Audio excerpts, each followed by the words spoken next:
પીડિત મહિલાની ફરિયાદના આધારે સુરત એસઓજીએ ટ્રેનર સામે છેતરપિંડી, વિશ્વાસઘાત અને સાયબર ક્રાઇમ સહિતની કલમો હેઠળ ગુનો નોંધી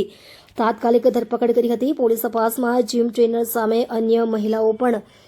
આવા જ પ્રકારની ઘટનાઓ બનવાના સંભવિત પુરાવા મળ્યા છે. પોલીસે જણાવ્યું હતું કે જીમ ટ્રેનર દ્વારા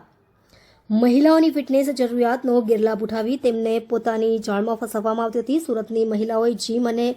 ફિટનેસ સેન્ટરમાં કોઈ પણ અંગત નજીકતા વધતા પહેલા સાવધાની રાખવી જોઈએ. 9/3/2026 રોજ એસઓજીએ એક જીમ ટ્રેનરો અને સંચાલકોની મિટિંગ લીધેલી અને એ લોકોને વોર્ન કરેલા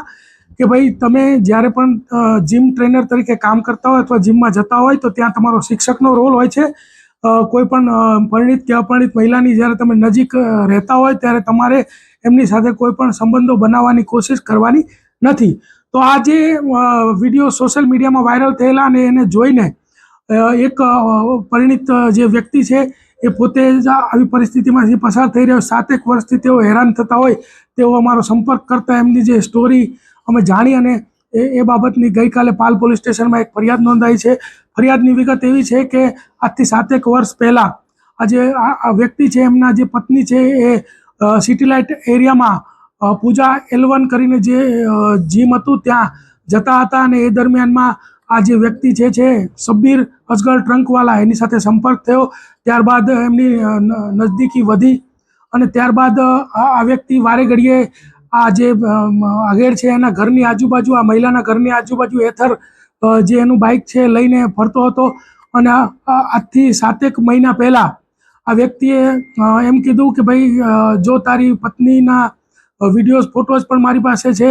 અને જો એ વાયરલ ન કરવા હોય તો તારે મને 5 લાખ રૂપિયા આપવા પડશે અને એમ કહીને જતો રહેલો. ત્યારબાદ એ ફરીથી 2.5 મહિના પહેલાં મળેલો ભૂલકા ભવન સ્કૂલ પાસે અને ત્યાં પણ એને જે એની બાઇકની અંદર કાચ રાખેલો એને તોડીને એનો ત્રિકોણ આકારનો કાચનો ટુકડો એના ગળે રાખીને કીધું કે આટલી વાર લાગશે, પહેલાં પૈસા કેમ નથી આપતો અને તારી પત્નીને તો હું મૂકી જ ને એમ કહીને એની પાસેથી 50,000 રૂપિયા લઈ લીધેલા. આ વ્યક્તિ ખૂબ જ ડરી ગયેલો અને એ કંઈ બોલી પણ નહોતો શકતો અને ત્યારબાદ જ્યારે આ મિટિંગ થઈ અને સોશિયલ મીડિયામાં